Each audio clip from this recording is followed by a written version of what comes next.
प्रिय मित्रांनो, बरे आहे का? आजचा दिवस आनंदात जातोय का? प्रभू दररोज तुमच्याशी बोलत आहेत. तुम्ही त्याच्यासोबत चालत आहात. किती मोठे भाग्य आहे. आपला येशू मुक्ती देतो. सेवकाईच्या सुरुवातीपासूनच प्रभूने केलेल्या अनेक कार्यांना आपण पाहत नाही. हे ठिकाण पाहताय, वाटते की हे एक बागेसारखे आहे. ह्याच ठिकाणी काही वर्षांपूर्वीपर्यंत तारणाचे द्वार प्रार्थना सभा पार पडत होत्या.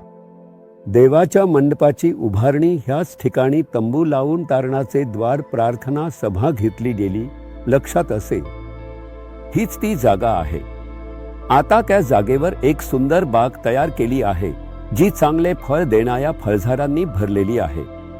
ती खूपच रमणीय आहे. याच भागात युवकांच्या उभारणीसाठी एक वसतिगृह तयार करण्यात आले आहे, जे युवकांच्या निवासासाठी बांधले जात आहे. ते लोक इथे प्रार्थना करतात. पाहत असाल ही अश्रू ढाळलेली एक जागा आहे. या ठिकाणी अनेक लोकांनी प्रभू समोर अश्रू ढाळले आहेत. तेवढेच नाही, ही जागा माझे अश्रूही अनेक वेळा सांडलेली जागा आहे. त्या दिवसात मी एकट्याने प्रार्थना करण्यासाठी पहाटे यायचो आणि प्रार्थना करत असताना माझे अश्रू सांडले गेले आहे. अशा एका जागेवर उभा राहून मी तुमच्याशी बोलतो आहे. त्या सर्व अश्रूंना आता प्रभूने उत्तर दिले आहे. आम्ही ते अनुभवले आहे. त्या अश्रूंचे फळ आता सेवेमध्ये आम्ही अनुभवत आहे. तुम्हीही अश्रू ढाळले आहेत का? तुमच्या घरातल्या प्रार्थनागृहात, तुमच्या पलंगावर तुम्ही अश्रू ढाळले आहेत का? तुम्ही रडले असाल, मी काय करू प्रभू असे म्हणत. पण फक्त रडणे नाही, प्रभूसमोर अश्रू ढाळले पाहिजे. हन्ना त्या दिवशी ती काही ना खाता रडायची. अंथरुणात विचार केल्याने काही उपयोग नाही. ज्या दिवशी ती देवाच्या मंदिरात येऊन अश्रू ढाळली, त्या क्षणीच प्रभूने एक चमत्कार केला.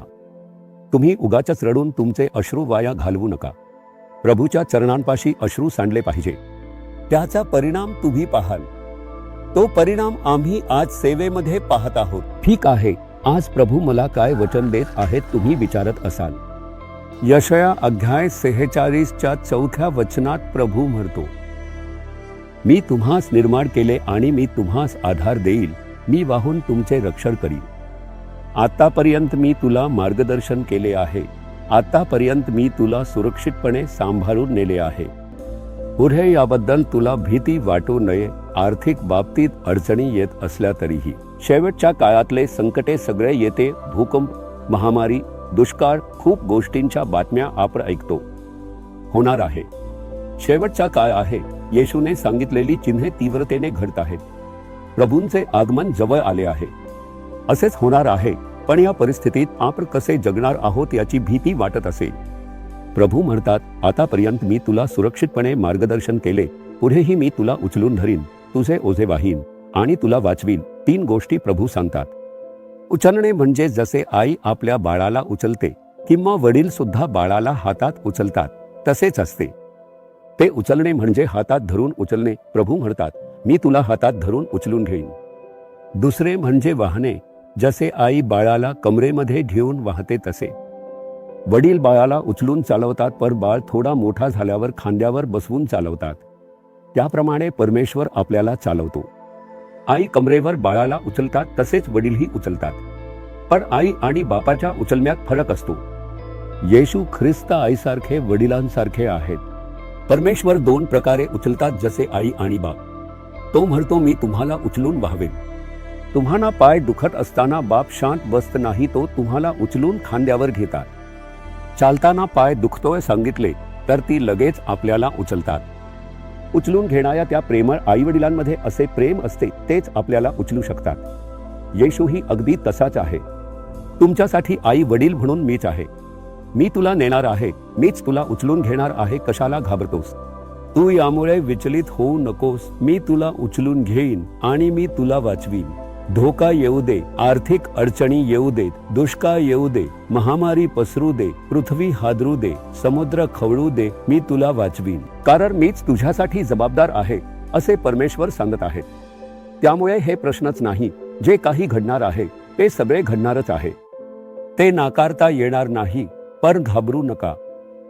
माझे रक्षण करणारा, मला उचलून धरणारा, मला सहन करणारा असा एक परमेश्वर माझ्यासोबत आहे हे जाणून त्याच्यात आनंदी राहा.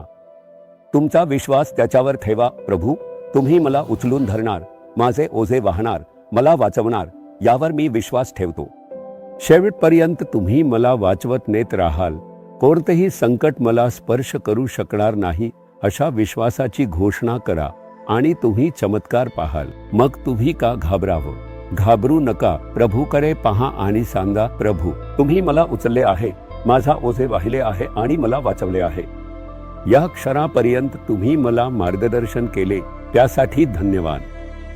तुम्ही माझे ओझे वाहणार आहे म्हणून सांगितले आहे म्हणून धन्यवाद. तुम्ही माझे ओझे वाहणार आहे, मला उचलून धरणार आहे म्हणून मी कशालाही घाबरणार नाही, गोंधळून जाणार नाही. येशूच्या नावाने आमेन, आमेन.